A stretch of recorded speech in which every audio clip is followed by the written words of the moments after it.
You walk into a room. Nothing dramatic happens. No one yells at you, no one pushes you away. But somehow, you still feel like you shouldn't be there. So you sit a little quieter than everyone else. You speak a little softer. You apologize for things that aren't even your fault. Someone bumps into you, and the first word that comes out of your mouth is, "Sorry." Not because you did something wrong, but because a part of you feels like your presence itself might be inconvenient. If that feeling sounds familiar, there's a reason for it.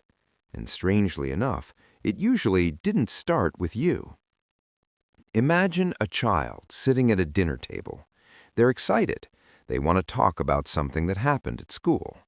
Maybe they raise their voice a little too much. Maybe they interrupt. Maybe they're just being a kid. But the reaction they get isn't curiosity, it's annoyance. Why are you always so loud? Stop bothering everyone. Can you just be quiet for once? So the child learns something very quickly. Not through a lesson, not through explanation, through feeling. Their excitement is too much. Their voice is too loud. Their presence is disruptive. So next time, they speak less. Next time, they sit a little smaller. And eventually, something strange begins to happen. They start apologizing for the noise, for the interruption, for the space they take up. At first, it's small, but over time, that apology starts to attach itself to something deeper, not just their behavior, but their existence. Pause for a moment and think about this. Have you ever apologized for asking a question? Or for sending a message? Or for needing help? Maybe you've said things like, "Sorry for bothering you. Sorry if this sounds stupid. Sorry, I know you're busy." Even when the other person never said you were a burden. It almost comes out automatically, like a reflex. And that reflex usually has a history.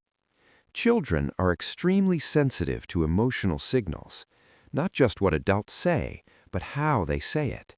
The sigh when you enter the room, the impatient tone when you ask for help, the subtle frustration when you need attention. A child doesn't analyze these things logically. They internalize them. They quietly ask themselves one question: am I the problem? And when that question goes unanswered long enough, it slowly becomes a belief. The belief isn't loud. It doesn't announce itself. It whispers. You're too much, too emotional, too sensitive, too talkative, too needy. So the child adapts. They become easier, quieter, more careful. They learn to read the room constantly. They watch people's moods. They notice the smallest shifts in tone. They anticipate disappointment before it even happens, because somewhere deep down they're trying to avoid one feeling: being a burden. But here's the strange part. That child grows up. They become an adult. The environment changes. The people change. But the feeling stays. And this is where it gets complicated. Because now it's not just apologies. It's the way you hesitate before texting someone back. The way you reread a message 3 times before sending it. The way you cancel plans, not because you don't want to go, but because you're not sure if people actually want you there. It becomes this quiet, constant negotiation inside your own head. Is it okay if I speak now? Is this too much to ask? Will they think less of me if I say what I actually feel? And most people around you have no idea this is happening, because from the outside, you seem fine, polite, considerate, easy to be around. But on the inside, you're working overtime, just to feel like you belong somewhere. Now they're in friendships, apologizing for texting too much. In relationships, apologizing for having emotions.